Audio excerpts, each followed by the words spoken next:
Welcome to Education in the Community. I am your host, Reverend Robert Mcknight, welcoming you to our show.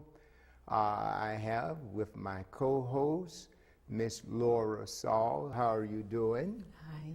And we're going to explore the life and the times of Muhammad Ali, the man, his message, and his mission, and his impact upon the lives of all of us.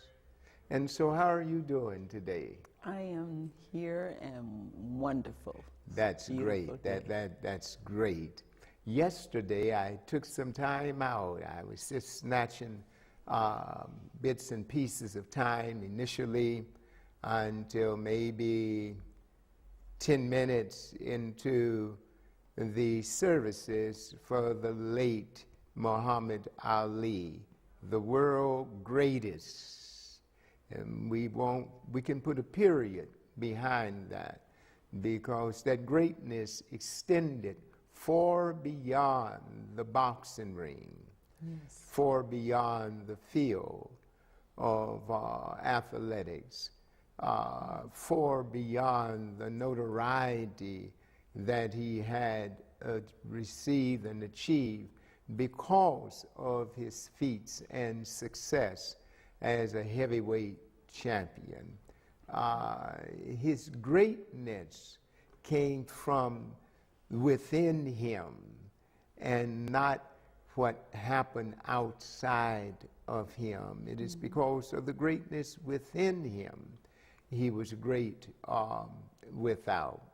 And as I watch speaker after speaker come up and speak about the life and the times of Muhammad Ali, all of them, of course, had to repeat some of the same things, but all of them had a different experience, intimate, close experience with him, that they were able to share with the audience. Muhammad Ali was the people's champion. Oh, yeah. He found a place in his heart for the children, for those that the world now calls the dispossessed, the disinherited, as well as he was able to be in the presence of royalty abroad, and the offices of power here of the president, and to lunch and develop friendship with senior senators in D.C. and heads of states around the world. And he always had one message amongst all the other, but his main message was that of the peace that he had found within Islam and within himself. And so I look upon him as being an ambassador of faith. Yes. And what were your observations? Well, you know, before he became so recognizable as a man of peace, what stood out in my mind was how gifted he was at saying what he wanted and following through and causing all of that to come to him. When he said he was going to be the greatest, he said it not knowing the ultimate outcome of his life, but he knew what he was going to do in that ring. And then when he had so many years taken away from him in the prime of his boxing career, and he said, I'm going to come back and I'm going to be the champ again. Everything he said came to pass. And when he lost the second time and he had to come back a third time and be the champ again, he said, I'm going to be the champ the third time. And it happened. And so there is something that was gifted inside in him that caused him to be able to speak truth to what was going to happen in his life. And he followed through on that.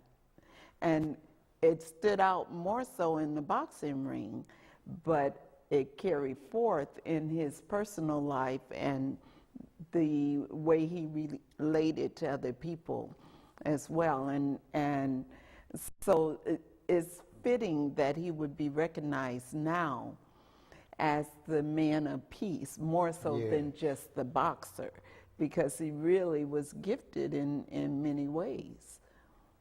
And you're right. That was one of the messages that he communicated, both verbally and spiritually.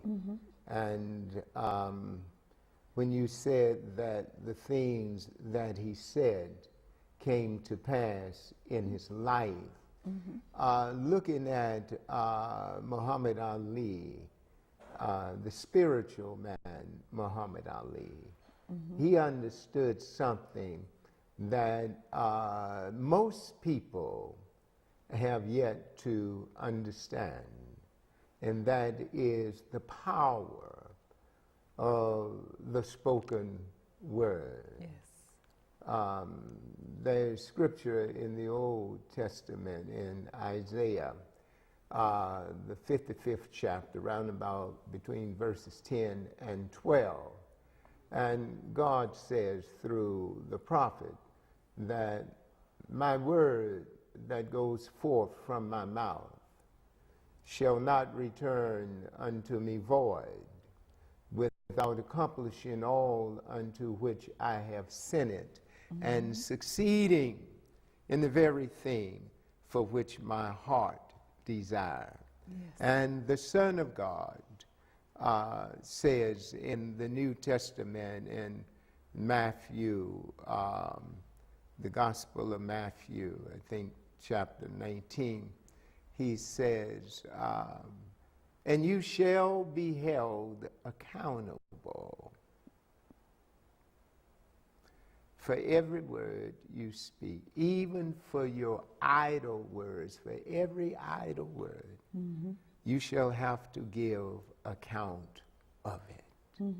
And so, as Lauryn Hill said, consequence is no coincidence. It is your word returning unto you, likened unto that word that you sent out. And so Muhammad Ali sent out and spoke some powerful, positive, productive words. And they came back to him because he understood. Dwayne Smith, and one of the greatest novels that I have read, I want to recommend it to everyone. You possibly will have to go online and find the copy, and that it is no longer in print. But it is a novel entitled The Nubian,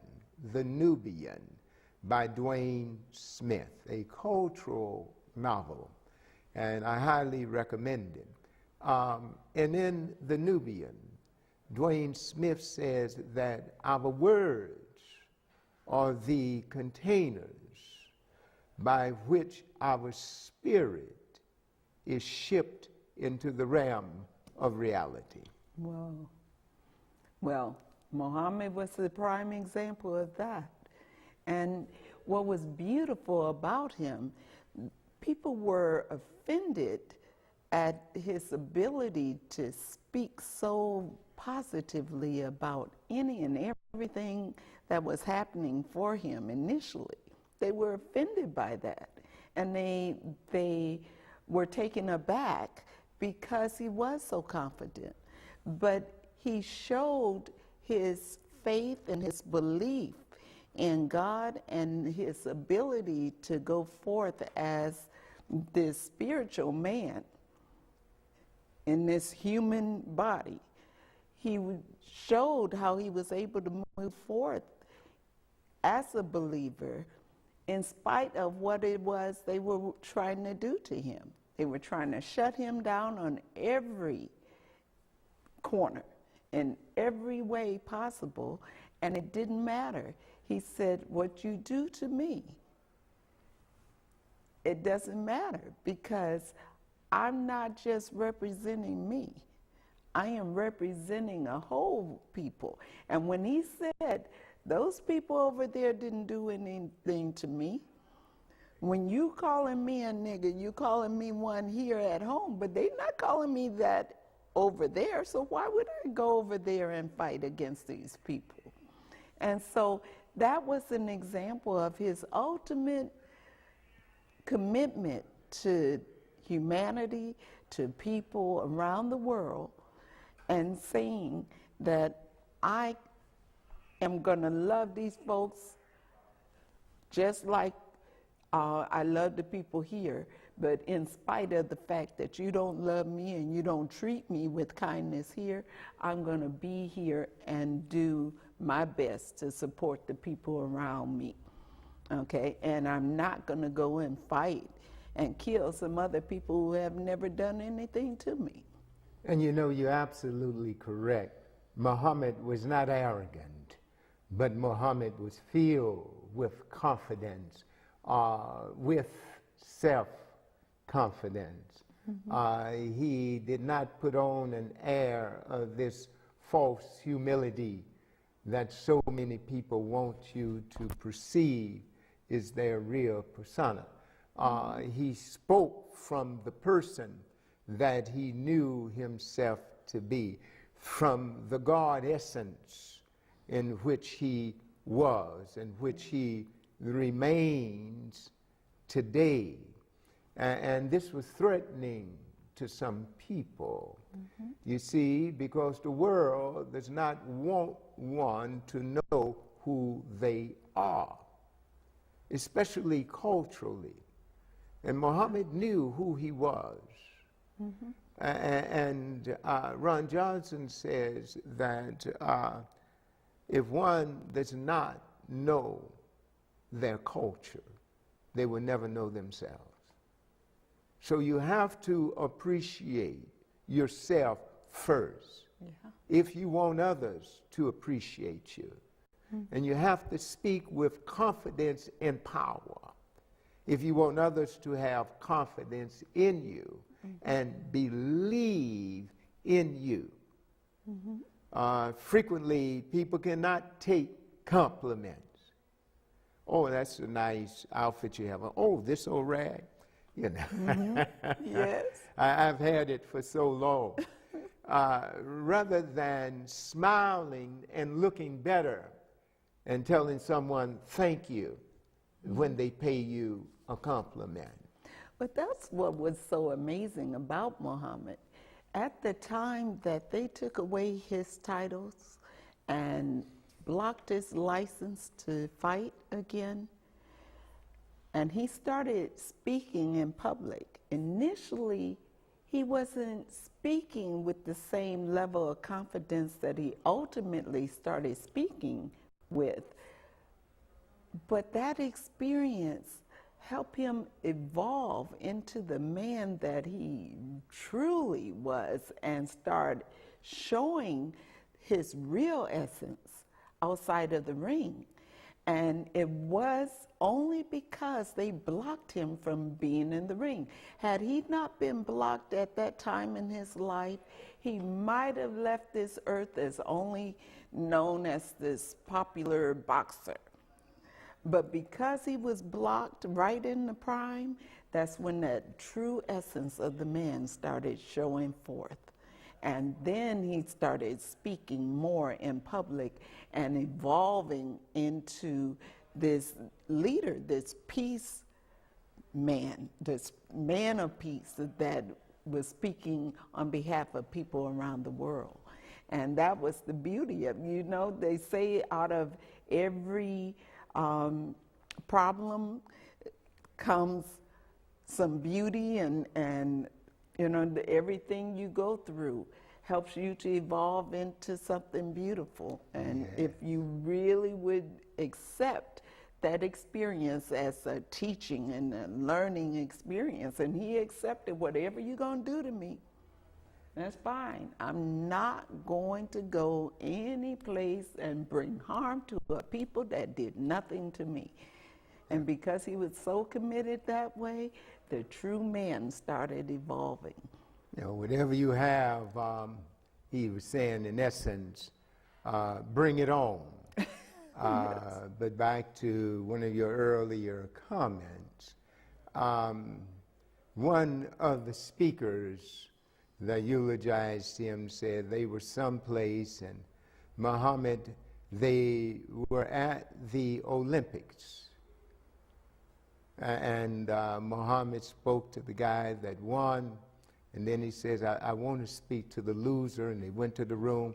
Make a long story short, the loser embraced him, felt better about himself, and after it was over, the fellow said to Muhammad Ali, he says, Muhammad, you are the greatest. And he said, Muhammad Ali said to him, tell me something I don't know. And the second thing you mentioned was his greatness outside of the ring. What we came to see in the life of Muhammad Ali, that the universe was his ring. Not just the world, but the whole universe. Okay. And he won, and he was perceived as the greatest because he was able to make a universal affirmation all the way back to the first time when God introduced himself in Exodus 3. Moses, who was timid, who was fearful, says unto God, what if the people ask, who sent me? What shall I tell them? And God, and I'm paraphrasing, said unto him, tell them that I am has sent you. Yes. The Almighty God of Abraham, of Isaac, and Jacob.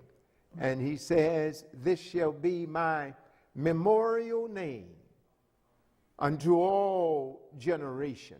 God says, I am. And so the name of God, according to his own introduction, is I am.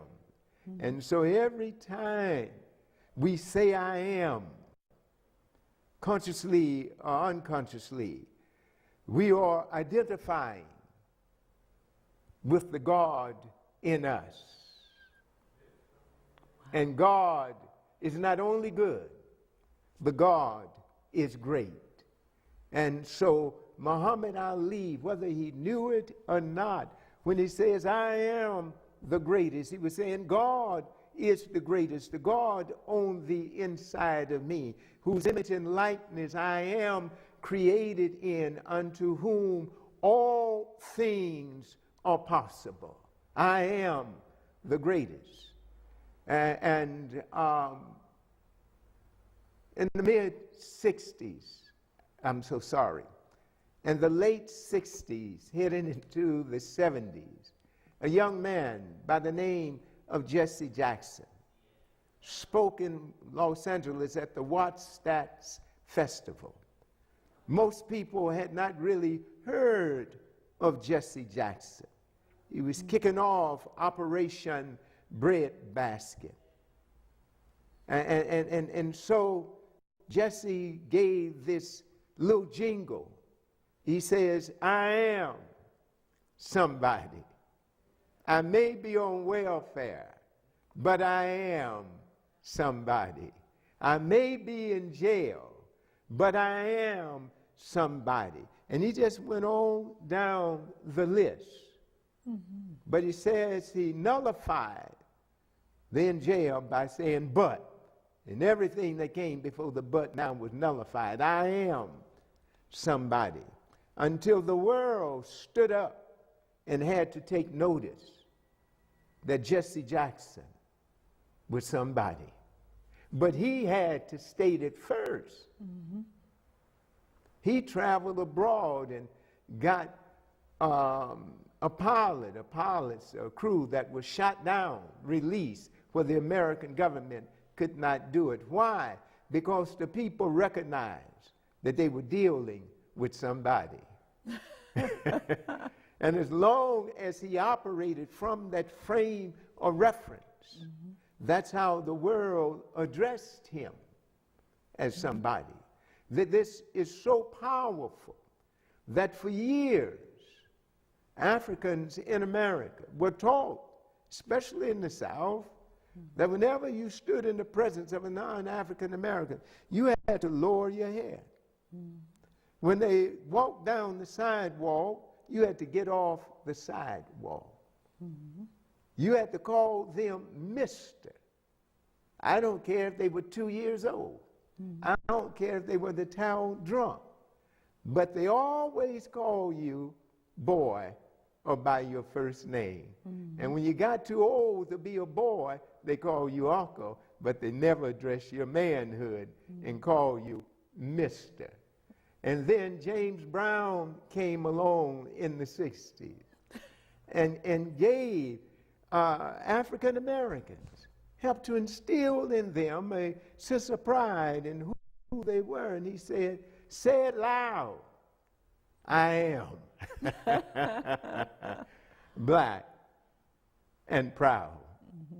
And the heads raised, doors began to come open, because a sense of self-confidence and self-esteem and self-concept was lifted up to a new level. And Curtis Mayfield came along and started singing, We Are Winner. And all of these other songs with the positive lyrics spoke to the God consciousness within the people. And then we had groups to come up to live it out.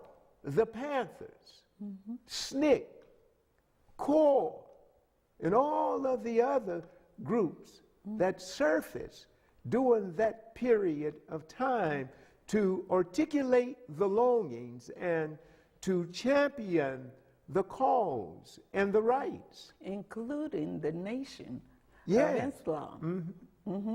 The Nation of Islam, which Muhammad became initially involved with, and then he ultimately evolved and followed Wallace D. Muhammad, Elijah Muhammad's son.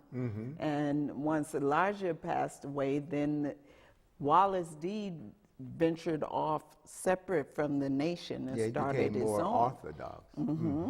And but the God within all of them, the God within Muhammad, was there all along, and he continued to grow as he accepted that people around the world and the universe were also a part of this nation of Muslims, you know, everywhere in the world. And so, but that strength that came out of saying, I am, and he started it long before he knew to what extent he was, but it just caught on and he continued. And what was amazing is how his poetry flowed with confidence. And it would just come right out, and you knew he couldn't have practiced it. He'd be right in the middle of a conversation with somebody, and all of a sudden, here comes a poem. Gifted. Just gifted. Can you speak more on his family life and the husband and being a father of so many children, and ultimately his last wife. Do you know anything about his personal life separate from the public man? Not intimately, but what I know is from outside observation. And from outside observation, it appears from my perspective that he also sought out to be the greatest, to be the best father. Listening to his daughters yesterday and having read some things that they have spoken about their father, that he was the great, I think his third daughter said, that he was the greatest father in the world. And so not only was he the greatest champion, but to his children, he was the greatest father. And then Lonnie, Sister Lonnie Ali, spoke of that same greatness as he traveled the world. He never forgot his children at home and how she admired him as a man and as a husband. And this speaks volumes in terms of his role as a husband and as a father, and the importance of the family in his life. You know, sometimes when greatness is thrust upon us and fame and fortune, we forget about those that are the closest to us, and we begin to take them for granted. Obviously, listening at the conversation of members of his family, including his brother. I remember there's a documentary out where they talk with his brother. Muhammad, and in one of the books I saw, when Muhammad went to the White House to talk and meet with President Jimmy Carter, his brother went with him. And his brother was a constant companion with him, because the sense of family, the sense of connectedness. And this is because maybe subconsciously he knew that your family is your first line of support, of defense, is your family. And so you never forget your family. His brother, in the documentary, spoke so lovingly of him in terms of the sibling relationship. And then his wife spoke of his relationship with his mother. Wow. And how he adored his mother, how he took care of his mother, and the influence that his father had upon his life. And he was named after his father. Yes. The original given name, Cassius Clay. Cassius Clay. Yeah. And so it is very telling. Yes. When you see how a person relates to their family. It is extremely telling. That's the source of their strength. And every time we get to this point, it's time to wrap up. And so to our audience, we want to thank you for joining us. And let us keep this legacy of Muhammad Ali alive and pass it on to the next generation, that they too may perceive their greatness and they will carry that message into the world. Thank you very much for being our guests.